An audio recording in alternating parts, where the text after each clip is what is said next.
Akhirnya aku bisa ngulik banyak tuh di Fiverr, untuk di print on demand kayak T-Public, 99 Design, aku cobain semua tuh. Banyak nguliknya memang waktu pandemi itu. Sebenarnya pengennya cuma mencoba-coba, nyoba-nyoba ngupload gitu karya-karya di situ. Akhirnya kok menyenangkan kalau bisa kerja dari mana aja gitu. Kayak teman-teman pecah telurku itu berbarengan waktu aku resign dari percetakan tadi. Jadi waktu resign, bulan resign itu aku langsung pecah telur. Wah, untung banget ini gitu loh.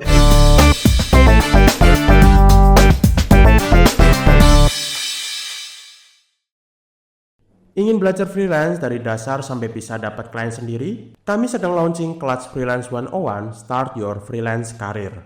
Kelas freelance yang paling lengkap dimentori freelancer berpengalaman dan dapatkan diskon 60% hanya di bulan ini. Cocok untuk siapapun dari pemula, mahasiswa, ibu rumah tangga, bahkan kamu karyawan yang ingin switch karir atau cari tambahan penghasilan. Ayo daftar dan mulai karir freelancermu dari sekarang. Halo Mas Jaya, gimana kabarnya nih? Halo Mas, ya baik-baik Mas. Kalau sampean gimana ini kabarnya? Lama gak ketemu kayaknya. Ya gimana ya? Ya lagi stres gini aja sih. Aku ini Oke Mas. emang lagi stres jadi butuh ngobrol. Ngomong-ngomong, Mas ini Ya. akhir-akhir ini tuh kegiatannya ngapa sih Mas? Kegiatannya ini paling ini sih Mas. Gambar-gambar one line, line art, terus ngerjain pet portrait gitu sih, pet illustration gitu-gitu. Sama ini Mas, lagi mencobain microstock. Ya, baru aja. Ngomong-ngomong domisilinya mana sih? Aku kok lupa ya. Aku lagi tinggal di ini Mas, Tuban, Jawa Timur, tapi di perbatasannya sih memang di Bojonegoro, perbatasan Bojonegoro. Kapan-kapan main lah ke sini. Boleh. Emang aslinya bukan situ atau di mana? Aslinya memang sini dan ya dari kecil tinggal di sini sih. Hmm, hmm, hmm. Ngomong-ngomong nih Mas, belum jenengan itu nge-freelance, apalagi Microstock kan tadi. Dulu itu pernah kerja apa sih? Aku dulu kerja kan waktu lulus SMK itu aku kerja di penerbit buku Mas. Penerbit buku itu sebagai cover designer, illustration desainernya gitu. Terus habis itu aku resign kerja di percetakan. Nah di percetakan ini memang agak lumayan lama sih sebagai desainer percetakannya sambil ngoperasiin mesin cetak stiker, cetak art paper gitu-gitu sih. Oh, jenengan bisa mengoperasikan seperti itu memang punya ilmu atau belajar dari sekolah atau belajar sendiri? Waktu kalau desainnya sih aku kotak-atik sendiri, plus aku juga lulusan multimedia sih. Jadi ada basic dikit-dikit lah dari sekolahnya gitu. Diajarin dikit-dikit Oh, mm, mm, ya mm. multimedia. Dan itu berapa lama Mas kerja sebagai karyawan di percetakan buku itu? Kalau di penerbit buku itu agak sebentar sih, sekitar mungkin 8 bulan gitu, nggak sampai setahun. Kalau yang di percetakan, di desainer percetakan itu sama yang operasikan mesin cetak tadi, itu cukup ya setahun lebih sih, setahun lebih, beberapa bulan gitu kayaknya. Jadi memang agak bentar-bentar sih, tapi ya cukup untuk pengalaman lah, pengalaman kerja gitu. Nah, setelah itu kan jenengan memutuskan untuk jadi freelancer ya. Nah, itu alasannya kenapa sih Mas? Apakah jenengan udah bosen atau mungkin butuh karir baru atau mungkin karena ada sesuatu yang boleh diceritakan? Oke, jadi awalnya tertarik freelance sih awalnya kan karena dulu kan sering ikut workshop teman-teman ya yang ada di sini. Kayak komunitas Vector Vexel gitu yang ada di kotaku, kota Tuban ini. Itu aku sering ikut workshop gitu, terus akhirnya mendapat inspirasi, referensi bahwa oh ada loh sebuah pekerjaan, karir gitu yang freelance, yang cuma kerja dari rumah, dari mana aja itu bisa gitu. Akhirnya nyoba-nyoba itu ngikut workshopnya, akhirnya coba daftar-daftar kayak Fiverr gitu-gitu, terus nyoba kayak 99 Design itu, terus situs-situs print on demand aku juga mencoba gitu. Jadi sebenarnya pengennya cuma mencoba-coba, nyoba-nyoba ngupload gitu karya-karya di situ. Akhirnya kok kayaknya menyenangkan kalau bisa kerja dari mana aja gitu kayak teman-teman ini gitu loh. Jadi tertarik itu sih Mas awalnya. Oke, berarti awal mulanya itu dari komunitas, lalu join-join workshop, dan kebetulan komunitas itu lagi sharing tentang bagaimana bisa kerja dari rumah ya. Jadi Mas itu kepikiran untuk mencoba hal itu, siapa tahu Mas bisa sama kayak mereka. Nah, Kalau boleh tahu itu awal-awal Benar, Mas. nge-freelance, pecah telurnya itu project apa Mas saat itu? Pecah telur kan waktu itu di Fiverr sih, Mas. Di Hmm. Fiverr, project one line art gitu, one line yang continuous line, ilustrasi hewan waktu itu. Aku inget banget pecah telurku itu berbarengan waktu aku resign dari percetakan tadi. Jadi waktu resign, bulan resign itu aku langsung pecah telur. Wah, untung banget Oh ini gitu ya, loh. Gitu. rezeki. Rezeki itu waktu ngepas banget lah. Kalau sampean sendiri tuh dulunya gimana, Mas? Awalnya terjun itu? Oh, kalau aku sendiri saat itu apa ya? Tahun 2019 dan itu waktu pertengahan Mei dan aku memang saat itu kondisi lagi usaha tapi memang udah menuju bangkrut dan aku kondisinya juga bingung mau ngapain nih. Lalu saat itu aku ikutan workshop juga di Jogja. Aku tuh lupa workshop apa. Tapi dulu pengisinya itu Om Aryo. Om Aryo sama siapa aku juga lupa. Pokoknya itu freelancer di Fiverr dan mereka itu sharing bagaimana cara mendapatkan project desain di Fiverr. Karena saat itu memang aku punya keahlian desain dari ya hobi saat itu dan belajar otodidak. Tapi aku bingung nih, aku mau kerja kemana? Karena saat itu aku usaha juga udah mau bangkrut, mau lamar pekerjaan juga susah karena ijazahnya cuma sekelas SMK. Lalu ya aku cari peruntukan untuk nyoba nge-freelance tuh karena mereka mengatakan bahwa kerja freelance itu nggak butuh ijazah sama sekali, hanya modalkan skill gitu. Jadi aku tertarik dan ya aku belajar itu cukup lama sih dari awal workshop itu setengah tahunan kayaknya loh. Setengah tahunan aku belajar gak pecah telur lama banget. Lalu baru pertengahan Mei 2019 itu Wah, aku pecah telur gitu. Nah, Mas sendiri itu sampai sekarang tetap bertahan jadi one line ilustrator atau mungkin punya skill lain gitu yang memang sekarang Mas kerjakan untuk freelance? kalau aku saat ini sih ya beberapa one line masih, tapi lebih cenderung ke line art biasa gitu. Tapi cenderung ke niche ini sih, Mas, niche pet portrait gitu. Pet portrait dari berbagai style gitu kebanyakan. Jadi memang masih di niche pet portrait, memang belum ekspansi ke niche lain. Mungkin next sih ke niche-niche lain sih kalau bisa sih, karena apa ya, pet portrait ini memang niche tapi udah banyak banget sih yang terjun di niche ini gitu loh, di kategori ini. Jadi memang persaingannya sih cukup ketat ya, cukup banyak gitu loh. Oke, kalau klien-kliennya Mas itu sendiri itu memang dari mana aja Mas dan biasanya mereka itu datang buat apa gitu? Mereka pesan ilustrasi ke Mas itu rata-rata buat apa? Aku penasaran soalnya. Klien sih beberapa dari yang tetap ini ada dari Singapura sama Amerika lah beberapa. Kebanyakan memang untuk merchandise sih, merchandise entah itu apa, dibikin kayak botol gitu, di botol, dicetak di botol, di cup gitu, terus di kaos, terus ada juga di serbet gitu, yang serbet buat nikahan itu sih, Mas, kebanyakan. Jadi kalau orang luar negeri kayaknya dicetak di serbet buat mungkin apa ya, minum anggur gitu ya, gitu-gitu mungkin buat nikahan. Jadi dicetak di situ. Berarti dari pertama Mas kerja freelance sampai sekarang itu kira-kira berapa tahun sih Mas? Aku kerja freelance kayaknya seingatku sih 2021 ya. 2021 sampai sekarang sekitar 3 tahun, 4 tahun ya kayaknya.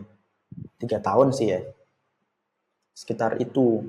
Karena seingatku 2020 aku masih di percetakan itu sih, soalnya agak lupa. Oh, berarti jenengan itu pas pandemi masih kerja di percetakan ya? Ya bener. Awalnya di pandemi itu, Mas, kan kerja di percetakan, desain-desain kan pada sepi kan, orang-orang mau datang itu sepi gitu. Akhirnya aku bisa ngulik banyak tuh di Fiverr, entah itu di print on demand kayak T-Public, 99 Design, aku cobain semua tuh. Jadi banyak nguliknya memang waktu pandemi itu, tapi memang pecah telurnya waktu aku resign setelah itu 2021 kayaknya ya, aku agak lupa. Waktu resign itu baru pecah telur. Sekitar ya hampir sama sih, Mas, kayak Mas, 5 bulan atau setengah tahun itu sih. Oke, oke. baru pecah telur. Setelah 3 tahun nih Mas sebagai freelancer kan, pasti Mas merasakan proses Iya dan mas. enak nggak enaknya gitu. Nah, yang aku penasaran itu, apa sih hal yang paling membedakan ketika Mas kerja freelance dengan kerja di percetakan atau istilahnya Ya, ya. karyawan gitu? Kalau di percetakan memang perbedaannya sih ini ya, mestinya gaji ya. Karena gaji dari percetakan kalau jadi karyawan kan pastinya tetap gitu, kayak ya bulan ini tanggal 1 awal bulan pasti dapat gaji gitu. Kalau sekarang kadang nggak nentu gitu. Jumlahnya pun kalau di karyawan pasti udah udah pastilah gitu. Sedangkan kalau jadi freelancer sih kadang memang naik tinggi nih, tapi bulan berikutnya kadang ya agak turun gitu-gitu. Nah, manage keuangan itu sih yang perlu dipelajari kalau buat freelance sih. Terus habis itu waktu. Kalau waktu di percetakan itu memang harus disiplin lah. Berangkat jam 8, terus pulang maghrib gitu mungkin jam 6. Ya setiap hari kayak gitu-gitu terus. Tapi kalau sekarang freelance sih ada enak dan enggaknya sih kalau bebas gini. Kadang memang enaknya sih kalau bebas sih ini ya. Kalau ada acara apa kita bisa tunda dulu lah kerjanya, mungkin dikerjakan nanti gitu. Tapi memang nggak enaknya kalau dibebasin, nggak enaknya kalau dibebasin sih kadang malah kita nggak disiplin gitu mas. Kadang males-malesan gitu malah, aduh itu sih problem. Mungkin dialami sama sampean juga mungkin.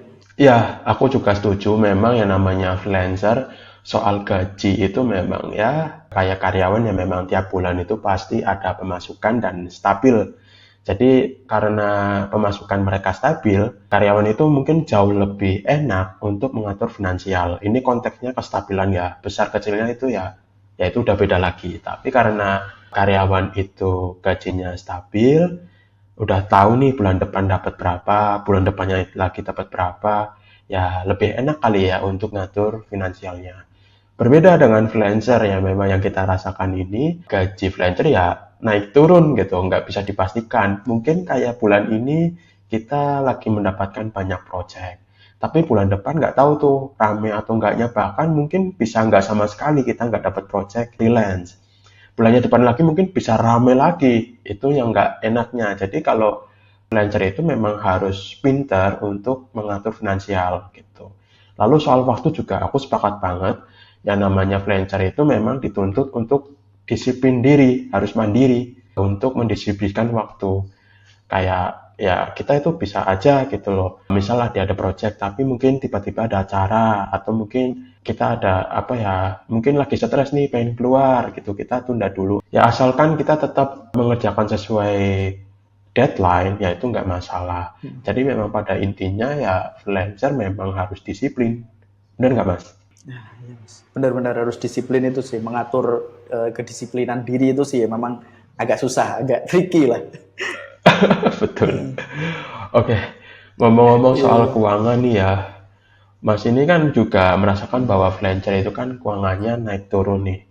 Nah, gimana cara Mas mengatur finansial Mas nih sebagai freelancer? Kalau aku sih memang waktu pertama kali kerja ya, aku udah browsing-browsing tuh cara manajemen keuangan itu kayak gimana. Aku nontonin podcast-podcast kayak misalnya Bang Radit itu dulu ngomongin cara ngatur keuangan kayak gimana. Akhirnya aku belajar tuh, oh mereka teman-teman orang-orang ini mengatur keuangannya kayak diinvestasikan gitu-gitu. Nah aku nyoba itu di kayak reksadana gitu.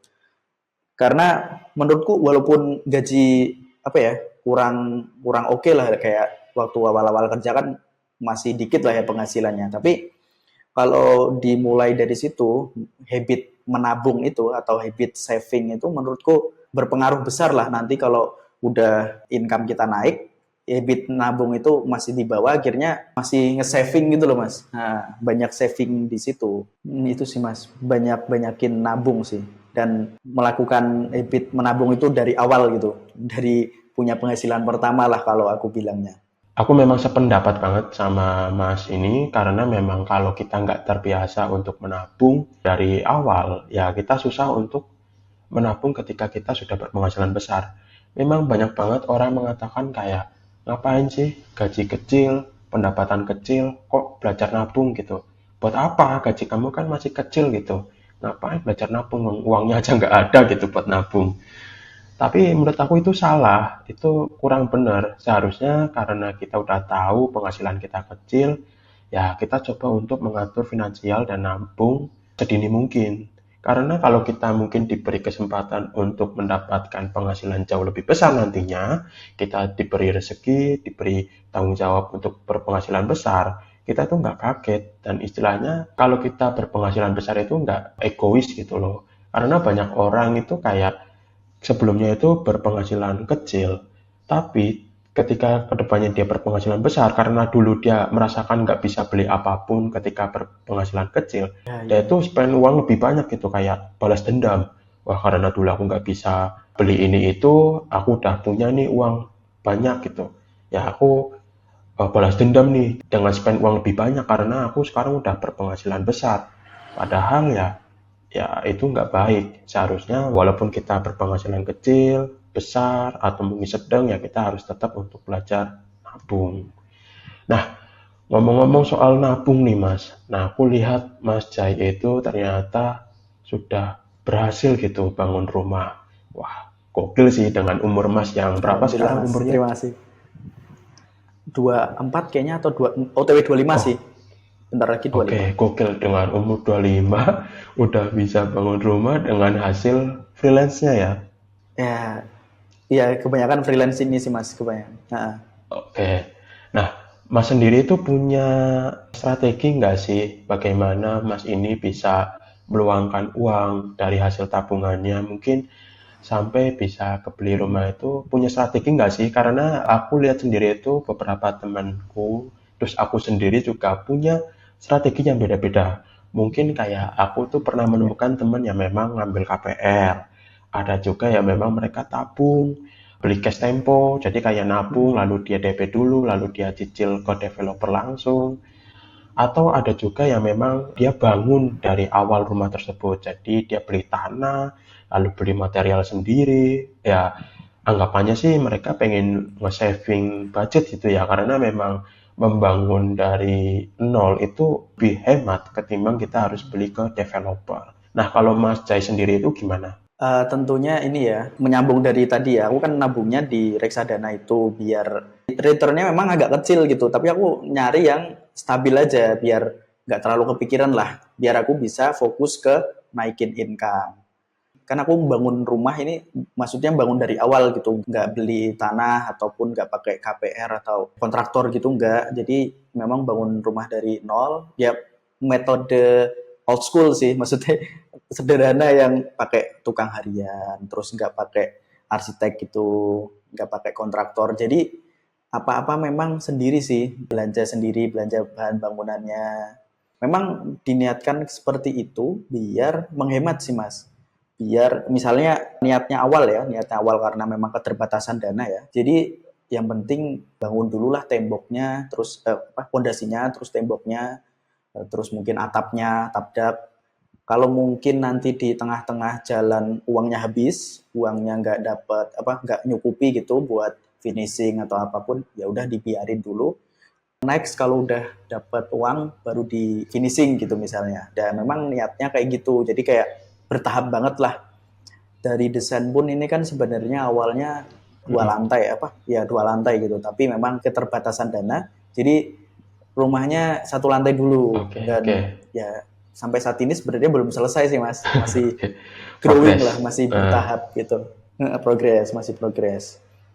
Kalau Mas sendiri kan pakai ini ya, beli di rumah apa lama ya, rumah Uh, lama gitu ya, strateginya. ya, jadi aku itu memang niatnya itu beli. Sebenarnya kalau dikatakan budget terbatas itu terbatas ya.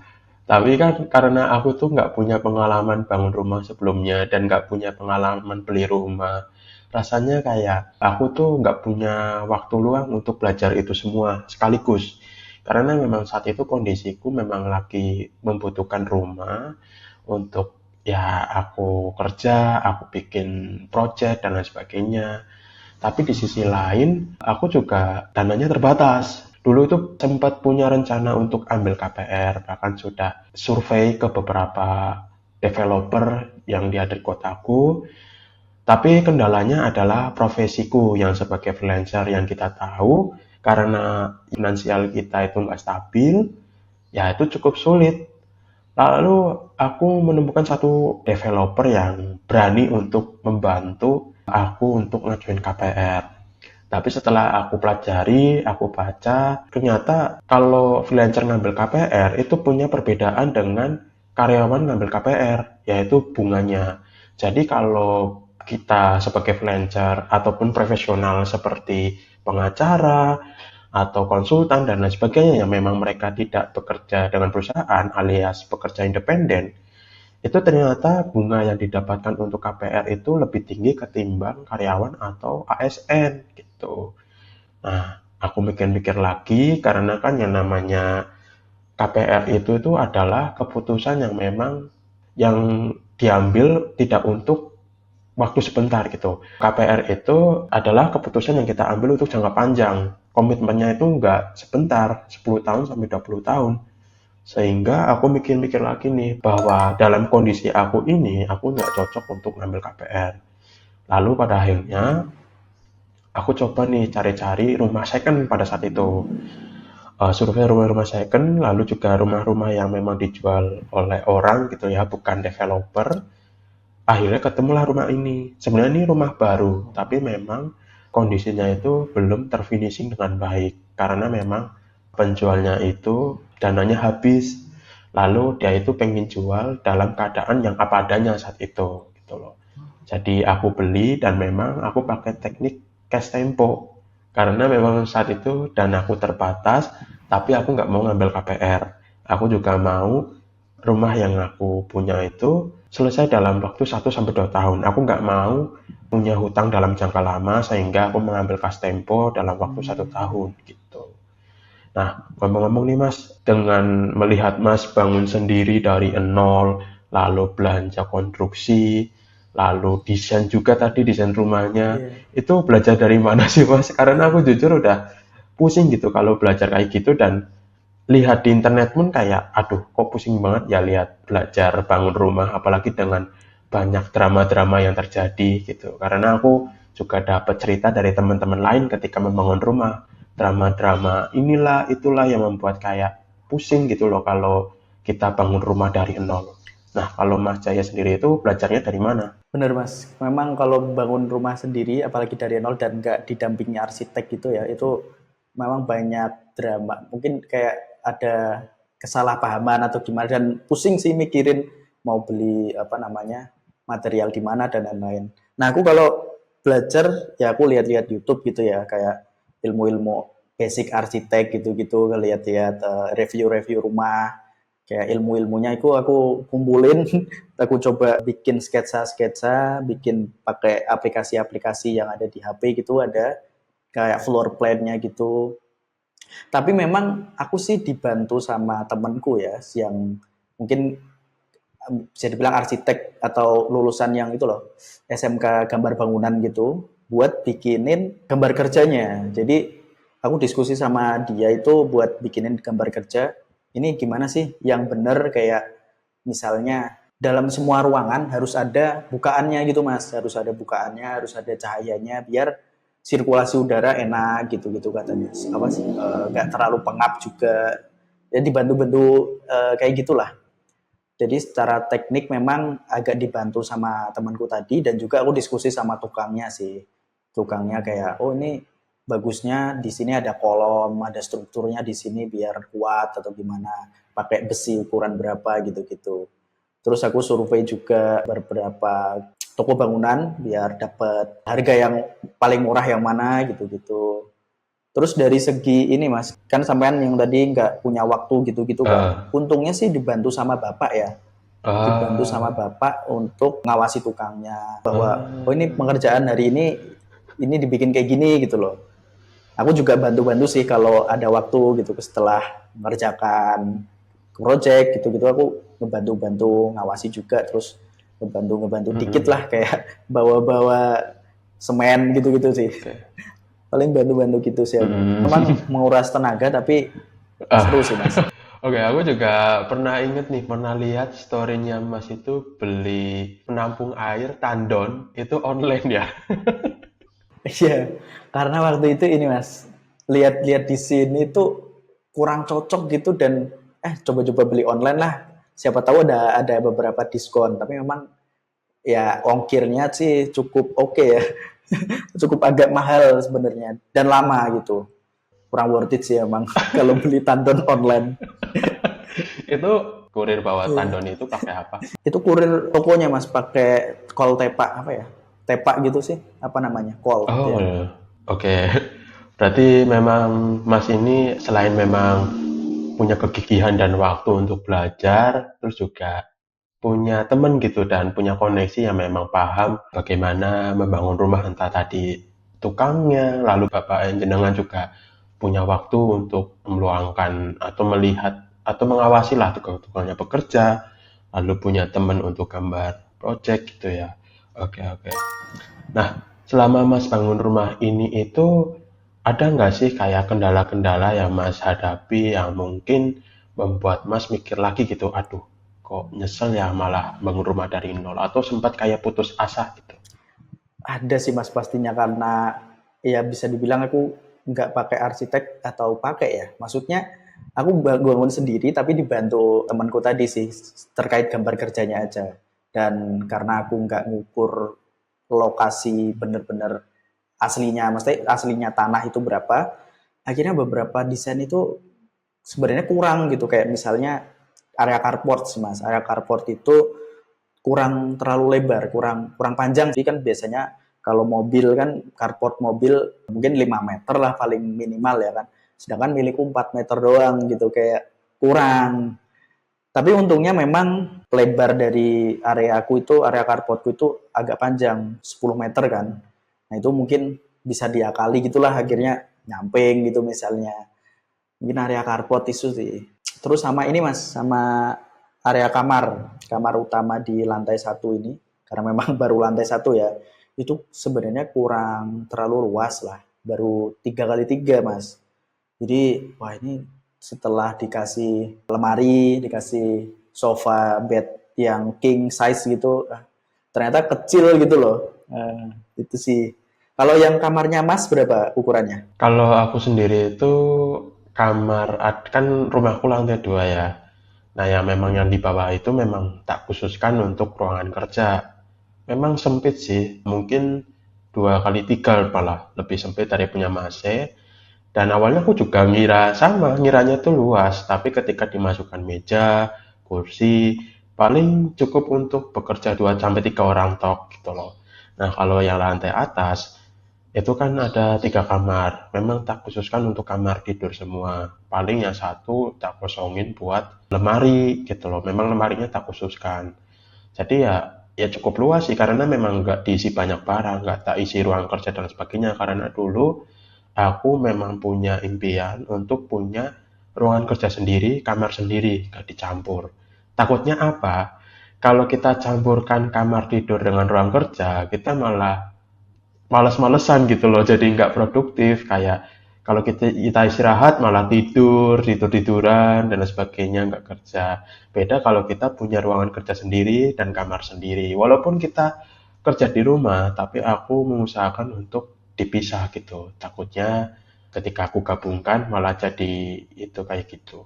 Ya, sama aku juga kamar tidur pisah, Mm-mm. ini kamar kerja juga pisah. Tapi memang sebenarnya kamar kerja ini sih yang agak besar 4x4 Mas malahan, yang kamar tidur 3x3 itu. Jadi Oh, kebalik sih sebenarnya. malah kebalik ya. Oke, oke.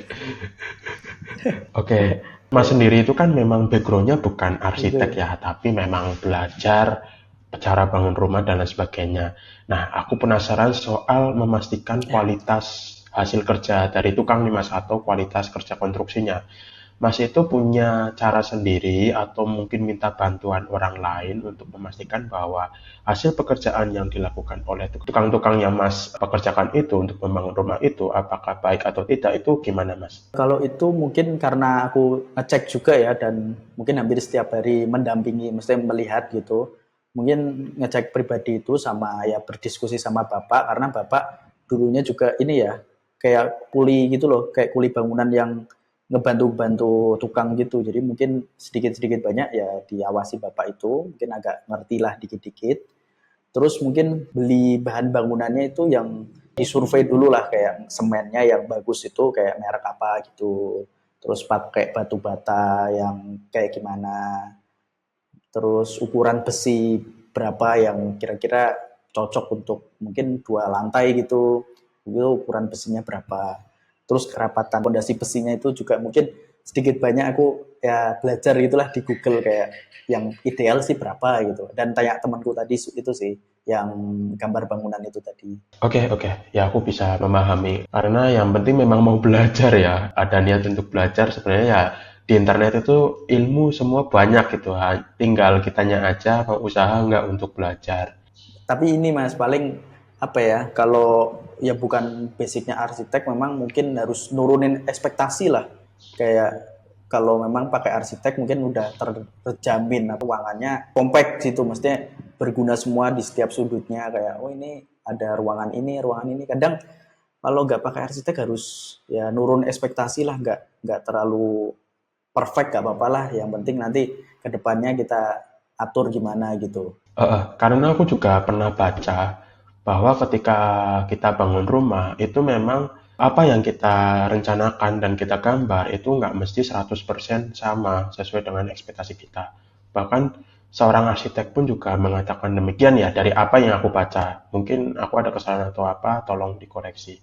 Apalagi kalau mungkin nggak pakai arsitek ya memang kita nggak harus nurunin ekspektasi atau jangan terlalu ekspektasi berlebihan bahwa apa yang kita rencanakan dan kita gambarkan untuk rumah kita itu 100% hasilnya sama itu jangan. Karena ya pasti adalah pasti di tengah-tengah atau mungkin nanti ketika finishing ada problem yang membuat hasilnya itu miss dari apa yang kita rencanakan. Nah, ngomong-ngomong soal hasil nih Mas, walaupun mungkin Mas mengatakan bahwa rumahnya itu baru lantai 1 dan rencana Mas itu lantai 2, pasti adalah bagian yang menurut Mas itu bagian rumah yang dibangun oleh Mas itu memuaskan atau yang bikin Mas itu bangga dengan hasilnya. Entah itu ruangannya atau mungkin halaman depannya, carportnya, atau apanya. Itu kira-kira kalau Mas Jai sendiri itu bagian mana yang menurut Mas itu hasilnya itu bagus dan Mas itu senang, oh bagus nih aku bangga dengan hasil yang aku kerjakan, rumah yang aku bangun gitu. Paling ini Mas, jadi setiap ruangan di rumah ini itu ada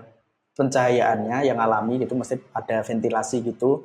Jadi setiap ruangan ada ventilasinya dan cross ventilation gitulah. Jadi ada bukaan dari depan, dari belakang. Jadi angin itu masuk dan keluar dengan enak gitulah. Jadi di ruangan rumah ini kebanyakan nggak terlalu panas lah.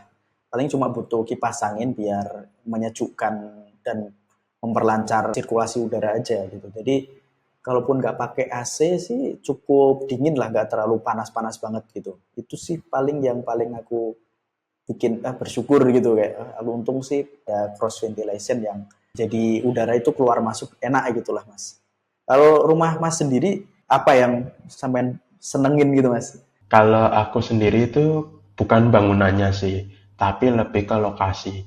Kalau lokasi aku benar-benar senang bisa tinggal di sini, karena memang lokasiku itu walaupun aku tinggal di kota kecil, tapi untuk akses publik, transport publik itu cukup banyak, terutama stasiun. Jadi itu aku gampang untuk pergi ke kota-kota lain. Lalu juga masalah internet nih. Nah, freelancer itu kan atau pekerja remote itu kan tergantung banget dengan namanya internet ataupun wifi gitu. Nah, aku juga dulu mempertimbangkan untuk punya rumah yang memang akses untuk mendapatkan internet atau provider itu aksesnya itu enak gitu dan mudah gitu. Gak harus sampai narik-narik kabel, gak harus sampai nunggu-nunggu gitu loh. Pokoknya aksesnya enak. Dan memang kebetulan di sini providernya sudah mulai banyak, jadi harganya itu sudah bersaing gitu. Jadi aku tinggal milih kalau semisal nggak cocok atau gimana. Lalu juga lingkungan, aku juga baru mempelajari, baru sadar, yang namanya beli rumah itu memang harus memperhatikan lingkungannya juga. Bagaimana tetangganya, bagaimana keadaan lingkungannya, banjir apa enggak, lalu misal terutama tetangga. Ya aku bersyukur tetangga di sini itu baik-baik dan memang toleransinya cukup tinggi. Jadi aku bersyukur bisa tinggal di sini. Jadi kalau aku sendiri itu bukan bangunannya ya, kalau bangunannya sih standar bangunan-bangunan seperti lainnya gitu ya. Karena memang aku beli bukan bangun, jadi ya aku nggak bisa berekspektasi bahwa rumahnya itu harus kayak gini. Karena ketika beli ya memang ya aku maunya ya kalau beli kan memang stoknya kayak gini gitu. Mau nggak mau ya aku harus terima gitu.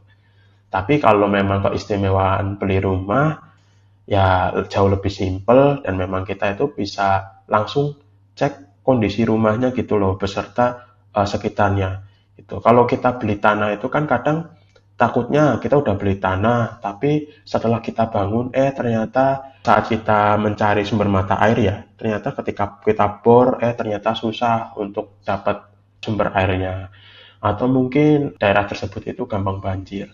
Tapi beda kalau kita beli rumah. Biasanya kalau kita beli rumah, itu sekitarnya udah ada rumah atau kita bisa survei ke tetangga. Kira-kira ini lingkungan di sini tuh gimana dan lain sebagainya. Karena menurut aku ketika kita beli rumah, lingkungan Iya, itu juga penting gitu. Bagaimana kita bersosialisasi di sini, bagaimana kita tinggal juga penting. Karena cukup disayangkan kalau rumahnya itu bagus, terus kita bangun semegah mungkin, ternyata kita iya benar tinggal Mas. di lingkungan yang salah. Itu kan kalau kita mau pindah juga udah sayang, kita udah bangun. Tapi kalau kita bertahan di rumah tersebut juga makan hati istilahnya kayak gitu. Ngomong-ngomong nih Mas ya, sebagai freelancer ya, Mas sendiri itu sebagai freelancer yang istilahnya berhasil membangun rumah, Mas ada saran atau tips nggak sih buat teman-teman kita nih ya, teman-teman kita yang freelancer yang mungkin pengen punya rumah, tapi karena kita tahu freelancer itu sulit mengajukan KPR, ya istilahnya mau nggak mau solusinya antara beli atau bangun seperti Mas. Nah kalau Mas sendiri itu punya saran atau tips nggak sih buat freelancer-freelancer kayak kita ini yang mau punya rumah sendiri? Paling ini Mas. Jadi untungnya sih disclaimer dulu, maksudnya aku pun sebenarnya ada privilege lah, kayak tanah rumah ini pun sebenarnya kan tanah warisan. Jadi aku nggak perlu beli tanah gitu. Nah itu mungkin yang paling berat waktu membangun rumah sih. Jadi tanah itu kan yang paling mahal lah ya kalau dalam membuat bangun rumah gitu. Nah untungnya aku pakai itu. Terus kalau strategiku tadi yang semoga bisa dilakukan teman-teman, paling sarannya yaitu nabung, nabung, saving itu, dan perbanyak source income lah, fokusnya ke perbanyak source income aja atau perbanyak income-nya biar kita bisa nabung lebih banyak itu lagi. Dan kalau sarannya paling kalau udah mau bangun rumah, kalau bisa paling pakai arsitek sih Mas, jangan tiru aku gitu, karena kalau pakai arsitek pastinya lebih tertata, lebih mungkin sesuai keinginan, lebih mungkin bisa jadi lebih hemat juga ya kali. Karena kita kan udah tahu kebutuhan dari kita, jadi mungkin lebih dipres lagi budgetnya mungkin sesuai kebutuhan kalau pakai arsitek. Tapi nggak tahu juga sih apakah jauh lebih murah nggak pakai arsitek kayak yang aku lakuin. Itu mungkin tergantung lah ya, tergantung ekspektasinya kayak gimana, tergantung kebutuhannya juga kayak gimana, tergantung mungkin lokasi juga. Jadi menyesuaikan lah pakai arsitek atau nggak pakai arsitek. Ya, mungkin yang aku dapatkan kalau soal arsitek memang kita keluarin lebih banyak budget untuk membayar arsiteknya. Tapi ketika kita meng-hire arsitek untuk menggambar atau merencanakan rumah kita atau membuat RAB istilahnya ya, itu mungkin bisa lebih hemat budget karena ya rencananya itu tersusun dengan baik dan kita itu nggak perlu untuk trial dan error. Beda kalau mungkin kita bangun rumah tanpa arsitek, nah kita melakukan trial and error dan kita malah justru mengeluarkan kalau kita nggak hati-hati ya kita justru bisa mengeluarkan budget lebih banyak karena kita harus melakukan trial and error. Beda mungkin kalau kita meng-hire arsitek itu kita bisa mengurangi atau meminimalisir trial dan error tersebut sehingga budget yang dikeluarkan itu nggak begitu banyak dari Iya ekspektasi mas. atau dari rencana yang kita buat sebelumnya. Itu mungkin ya, tapi itu mungkin kalau menurut aku sendiri itu Iya. tergantung keadaan dan bangunannya juga kali ya atau tergantung dari kondisi juga. Mungkin ada juga yang ketika meng-hire arsitek itu jauh lebih mahal, ada juga yang jauh lebih murah. Dan aku sendiri juga belum mengalami sih, jadi Iya ya dari benar-benar. apa yang aku baca internet dan dari pengalaman teman-teman aja sih. Dan tergantung lokasi juga sih ya. Kadang kalau di kota besar mungkin material agak mahal juga, biaya tukang juga mungkin agak mahal. Karena ya privilege juga aku tinggal di desa sih Mas, yang di desa kecil, kota kecil, biaya tukang juga nggak terlalu mahal di sini, gitu-gitu sih. Dan ya semoga teman-teman yang belum punya rumah bisa segera punya rumah, mungkin kayak Hmm, beli kayak Mas Feb atau bangun rumah sendiri atau KPR gitu mungkin amin. ya teman-teman freelancer semoga punya rumah lah. Karena ya memang saran terbaik yang bisa dikasih oleh Mas Jaya sendiri ya memang nabung ya pada intinya. Tapi jalan bagaimana kita membeli rumah itu bisa beda-beda. Ada yang mungkin pengen KPR karena mungkin hanya sanggup untuk nabung DP-nya dulu. Ada juga yang mungkin punya privilege kayak Mas Jaya yang tanahnya itu sudah disediakan sehingga ya memang bisa bangun rumah. Ada juga yang memang punya privilege yang penghasilannya itu sedikit lebih stabil gitu atau penghasilannya itu lebih tinggi jadi mungkin punya privilege untuk beli rumah walaupun itu nanti cash tempo atau bagaimana gitu. Jadi kesimpulannya ya memang kalau kita pengen punya rumah ya satu-satunya itu nabung ya Mas. Terus kita juga belajar untuk investasi, terutama kayak di Mas Jaya ini investasinya itu di reksadana.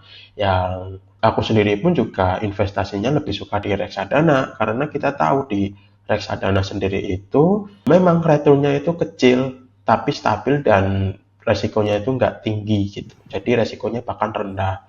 Atau mungkin jika teman-teman yang punya pengetahuan tentang saham, investasi di saham ya dipersilahkan. Karena ya saya sendiri itu Iya tadi Mas. mengatakan bahwa Mas Jaya sendiri itu nggak suka ya lihat grafik-grafik saham ya untuk Iya sih investasi. lebih prefer ke reksadana sih kalau aku karena ya nggak terlalu memikirkan lah naik turunnya gitu kadang naik turun kayak saham kan naik turun banget lah. Heeh. Jadi ya memang kalau aku sendiri dan Mas Jaya sendiri memang lebih suka reksadana karena ya kita nggak perlu mantau terus dan nggak terlalu khawatir ketika kita menaruh atau menginvestasikan dana kita ke instrumen tersebut.